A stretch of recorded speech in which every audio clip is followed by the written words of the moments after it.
Friends, welcome to Prakash Tarot Card Reader. Thanks for taking your time out and watching the video. If you like the video, please do subscribe. Thank you. Hello friends, welcome to my YouTube channel. ये जो reading है आज की, ये है India today group versus Republic TV TRP scam. फिर Mumbai police ने भी रिपब्लिक टीवी के खिलाफ कार्रवाई शुरू कर दी है। इधर मीडिया में ट्विटर पे मैंने खुद देखा है FIR BARC की, जिसमें कि इंडिया टुडे का क्लियर कट नाम दिया गया है। लेकिन अभी कुछ दिनों पहले मुंबई पुलिस कमिश्नर ने प्रेस कॉन्फ्रेंस की थी, जिसमें उन्होंने बताया कि रिपब्लिक टीवी इसमें इन्वॉल्व है। तो अब क्या होने वाला है आगे और कौन है इसमें इन्वॉल्व वाकई में, उसके ऊपर है ये एक मोटी मोटी रीडिंग। आगे बढ़ने से पहले एक बात बताना चाहूँगा आपको। जब अर्नब गोस्वामी ने सोनिया गांधी जी का नाम लिया, एंटोनिया मैनो, या उन्होंने उनको सवाल किया, तो कांग्रेस ने क्या किया? 150-200 FIR, यानी इन शॉर्ट कांग्रेस ने अर्नब नाम का जो ट्रैप था उसमें कांग्रेस फंस गई। फिर शिवसेना ने भी वही गलती की। जब अर्नब ने सुशांत सिंह राजपूत केस को लेकर क्वेश्चंस किए, ललकारा, तो शिवसेना के लोगों ने भी जवाब दिया और वहीं वो फंस गए अर्नब नाम के ट्रैप में। अब अर्नब है कौन? केवल एक पत्रकार है। लेकिन इन सब में सबसे समझदार कौन निकले? सबसे समझदार निकले शरद पवार। बीच में सामना में एक आर्टिकल आया था जिसमें उन्होंने साफ साफ लिखा था कि शरद पवार ने कहा है कि भैया अर्नब को संभालो, और उस बात को लेके अर्नब गोस्वामी ने शरद पवार को भी ललकारा। 2-3 दिन तक चिल्ला चोट की, लेकिन शरद पवार जी ने भूल के भी ना तो शरद पवार ने कुछ प्रतिक्रिया दी और ना ही राष्ट्रवादी कांग्रेस के किसी भी नेता ने, चाहे वो छोटे से छोटा नेता हो या बड़े से बड़ा नेता, किसी ने कोई प्रतिक्रिया नहीं दी या कोई रिएक्शन नहीं दिया। यानी जो गलती कांग्रेस ने की और शिवसेना ने की, वो गलती पवार साहब ने नहीं की। अब जो कांग्रेस ने और शिवसेना ने जो गलती की, उसकी वजह से हुआ क्या? अर्नब बेचारा बन गया, सिंपैथी मिल गई, टीआरपी बढ़ गई। और तकलीफ किधर हुई? इंडिया टुडे ग्रुप को। उनकी टीआरपी नीचे चली गई और तब जाके वहां शायद ये स्कैम की शुरुआत हुई होगी, वहां जाके। तो अब क्या होने वाला है? ये जो रीडिंग है, इसमें से ये कार्ड है, मैं किसी का नाम नहीं लेना चाहूँगा, लेकिन ये कार्ड क्लियरली सजेस्ट करता है कि ये जो भी चल रहा है, ये रिस्ट्रिक्ट करने के लिए चल रहा है। ये रिपब्लिक टीवी पे कोई बड़ी कार्रवाई नहीं होने वाली।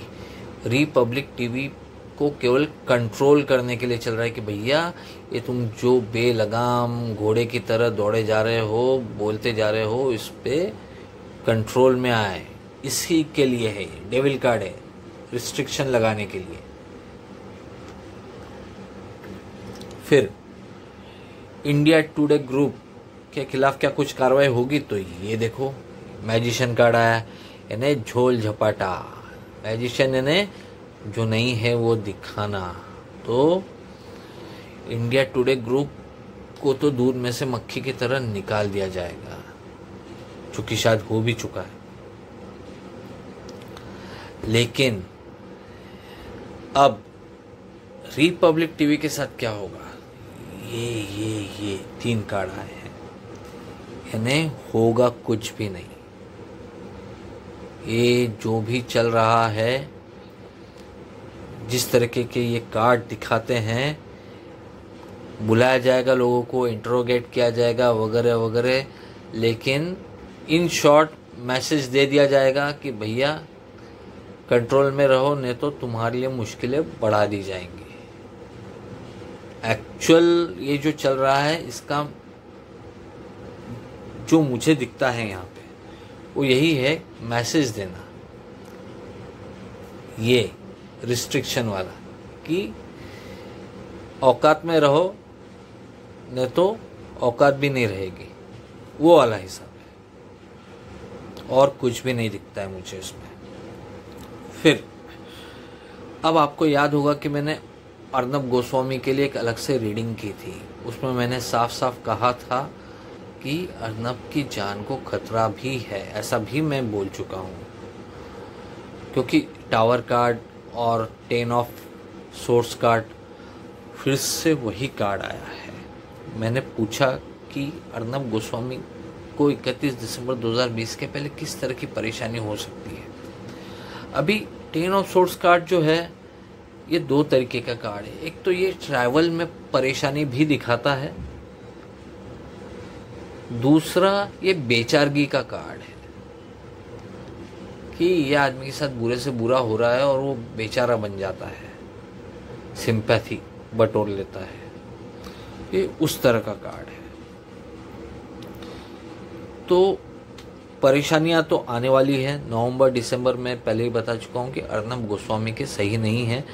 आपको चाहिए तो उस वीडियो का लिंक भी मैं डिस्क्रिप्शन में दूंगा, आप देख सकते हैं। बट यहाँ पे साफ साफ नज़र आ रहा है कि इंडिया टुडे ग्रुप के ऊपर कुछ कार्रवाई नहीं होने वाली, और आगे चल के रिपब्लिक टीवी का ये भी जो मामला है, ये भी रफा दफा हो जाएगा। It is just to give them a clear message that fall in line, all will be taken apart. Simple. फिर क्या इंडिया टुडे ग्रुप ने इन्वॉल्व है टीआरपी स्कैम में? तो ये कार्ड आया है, क्वीन ऑफ पेंटिकल्स। यानी देखिए, अब ये क्वीन है, ये सिंहासन पे बैठी हुई है, हाथ में पैसा है, कहीं ना कहीं इन्वॉल्वमेंट तो होगी, क्योंकि टॉप पे रहना किसको पसंद नहीं है। लेकिन जब उन्होंने देखा कि रिपब्लिक टीवी धनाधन टीआरपी ऊपर जा रही है, तो कहीं ना कहीं वो तकलीफ हुई होगी। लेकिन ये लोग ये नहीं समझ रहे हैं कि अर्नब जो है वो इन्हीं लोगों का सिखाया पढ़ाया आदमी है, इन्हीं लोगों से सीखा है, इन्हीं के बीच में रह के इन्हीं लोगों से सीखा है, और अब वो इनसे आगे निकल गया। वो भी वही कर रहा है जो ये लोग किए हैं पहले। फर्क कुछ नहीं है, बस वो आगे निकल गया तो यहाँ पे मिर्ची लगी थोड़ी।